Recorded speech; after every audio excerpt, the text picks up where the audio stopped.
Welcome back. If you just joined us, you're watching the news at 10, broadcasting on Channels Television live from Lagos. President Muhammadu Buhari is scheduled to embark on a two-day visit to Yaoundé, the Cameroonian capital, for talks with his counterpart, President Paul Biya. This is in line with ongoing efforts to build a more effective regional coalition against Boko Haram. The talks are expected to focus on the full activation and the deployment of the multinational joint task force against Boko Haram, which has been established under the auspices of the Lake Chad Basin Commission. 6 state governors and top government officials are expected to accompany the president, who would also take advantage of this visit to meet Nigerians living in Cameroon.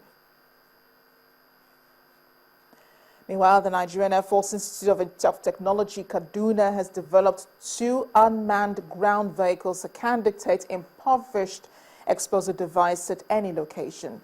It says this is a part of its contribution to the fight against insurgency in the northeast. The commandant of the institute, Air Vice Marshal Tony Adokwe, says with effective, innovative approach to technology, Nigeria would be able to tackle the current security challenges in the northeast. This is what the unmanned ground vehicle developed by the Air Force Institute of Technology looks like.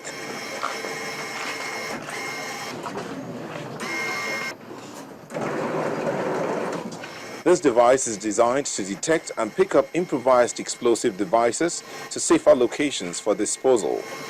Produced by students of the Armament Engineering Department in 2012 and later modified to a higher level called Unmanned Ground Vehicle Type 2, the device has a frequency jammer to distort GMS signals and also has a time run of 4 hours. The Institute believes that with innovative approach to technology, Nigeria will be able to tackle some of the security challenges facing it. Ours is to research and develop systems. Once we develop and we are through with it, we pass it over to our headquarters. They decide how to use that. It is not our business how to use. It's our business to evolve.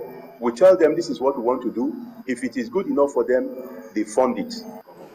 Aside from the unmanned vehicle, the institute says it has commenced research into the development of a light surveillance aircraft that will be in conformity with the climate of Nigeria and the West African sub-region. The choice of this project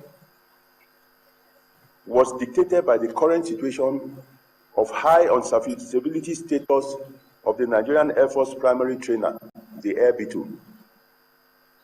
Some of the problems associated with the Air Pt.2 aircraft include high engine temperature and uncomfortable seats for the instructor and student pilot.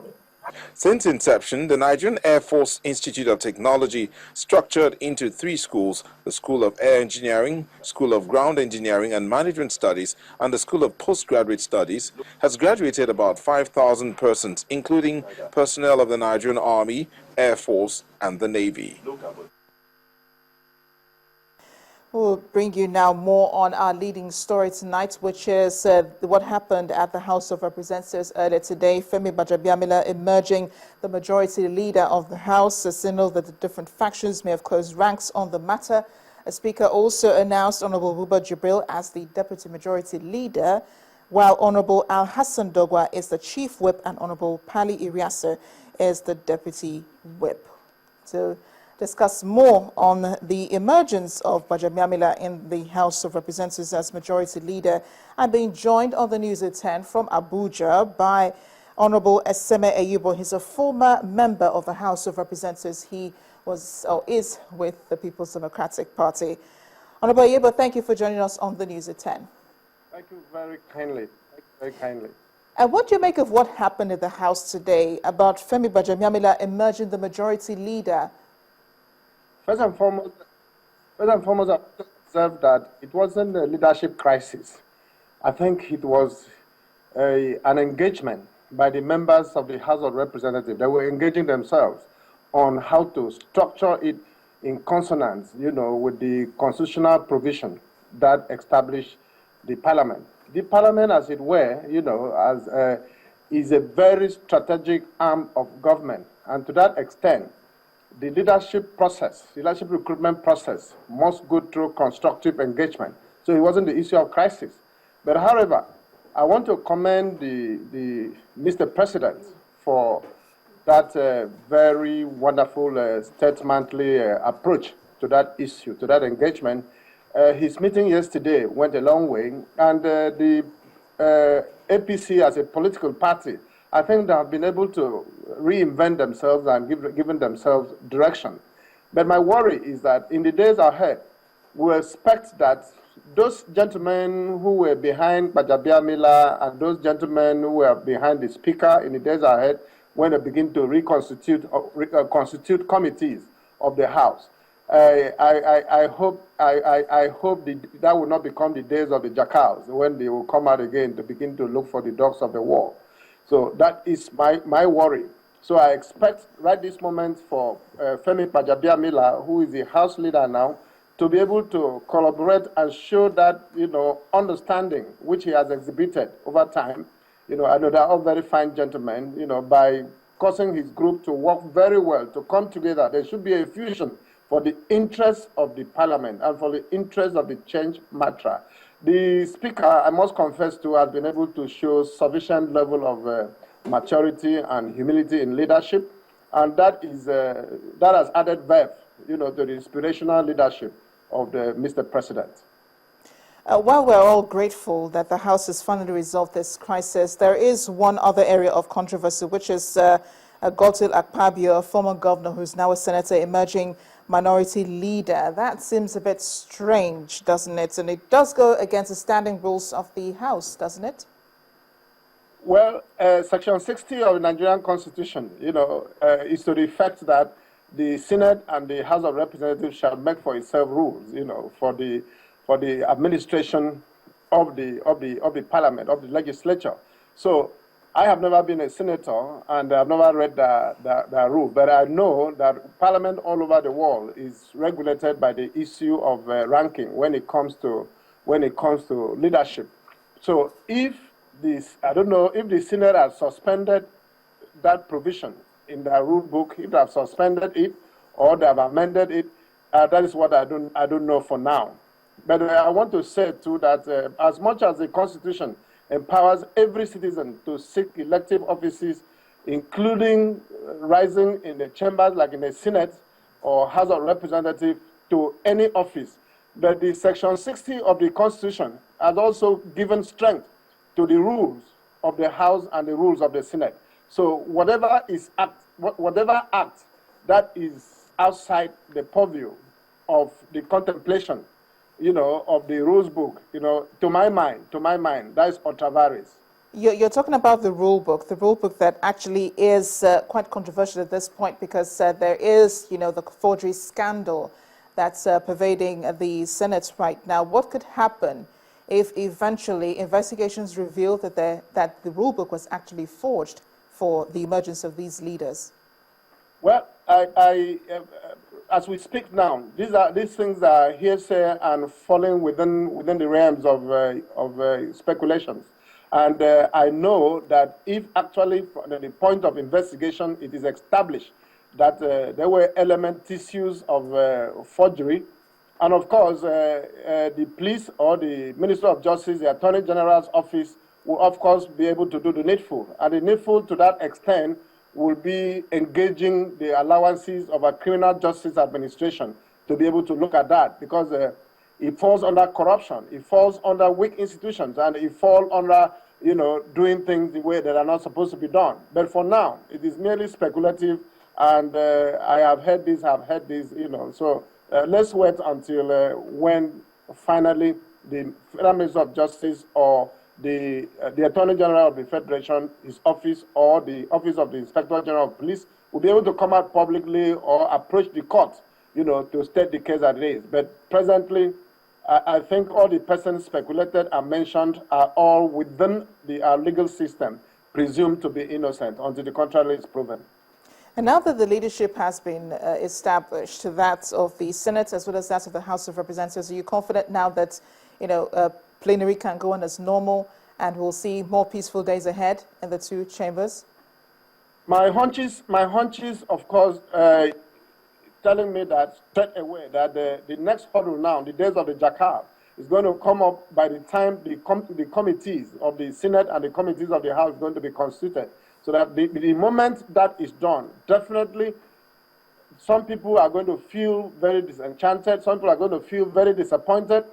In the House of Representatives, most of the, I begin to see a situation where they will look at, wanting to share the committee headship. And that is not going to be within the confines of merit. They will use still the political considerations. So if some diehards of the speaker are, as a matter of fact, feeling disappointed, of course, there's going to be a problem for the speaker. And if some of the diehards of Gbajabiamila are also feeling shortchanged, of course, it's either way. So the principal thing now, the primary thing now I meant to say is that both the Gbajabiamila and the speaker should be able to come together and look at strategies where they synergize and come up with the interest of the House, by extension, the interest of the Nigerian public, the Nigerian people, to be able to come out and put this thing in such a way and manner that even when there is a backlash, it will be minimized. Honorable Ibo, thank you so much for joining us on the News at 10. Really appreciate your input into the discussions. Thank you kindly.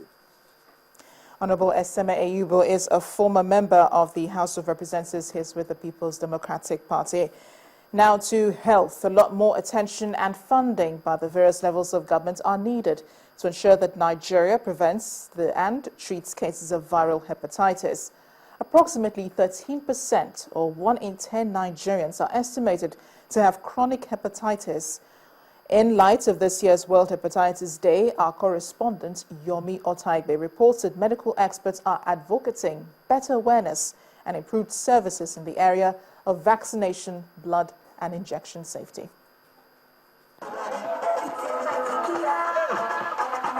Activities by the Nigerian Institute for Medical Research to mark this year's World Hepatitis Day began with a public awareness campaign.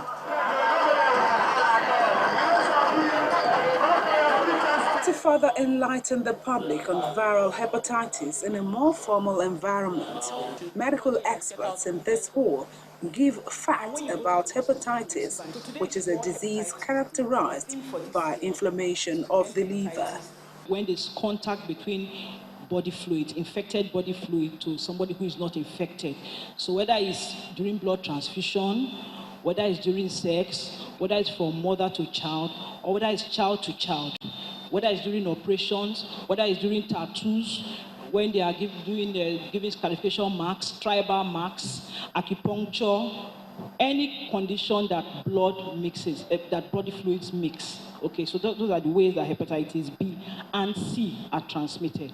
With about 20 million Nigerians living with chronic hepatitis infection, treatment and prevention are paramount. That's number one. For hepatitis B, prevention, okay, there's a vaccine that is available that is very effective, at least 95% effective at preventing infection. So we're advocating, and it's advised, that all newborn babies, the first dose of the vaccination should be given. Then the second and third doses can be given with the second dose can be given with the first dose of DPT at 6 weeks, and the third dose can be given with the last dose of DPT at 14 weeks. Older children and adolescents who were not vaccinated as babies. Then the third strategy is people who are at risk should be vaccinated. So healthcare workers, people with HIV, people on dialysis, and the rest of them.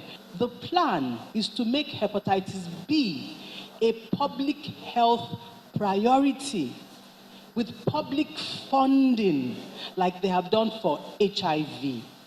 So we hope that in the next few years, hepatitis B treatment programs just like HIV will roll out. And in that case, the viral load of 40,000, which you do for hepatitis B, will no longer be at the patient's cost, but at the program's cost. On days like this, people enjoy free screening and vaccination. What is, however, important is for individuals to make it a point of duty to get screened. The hepatitis virus has been scientifically proven to be 50 to 100 times more infectious than HIV. You can get to know your status by getting tested. And if negative, you get the 3 doses of hepatitis B vaccine. And that is if you have never been immunized. But if positive, get prompt treatment. Yomi Otaigbe reporting for Channels Television News. Well, the news at 10 returns. Our focus on hepatitis continues with Dr. Rosemary Audu of the Nigerian Institute for Medical Research. Please join us again.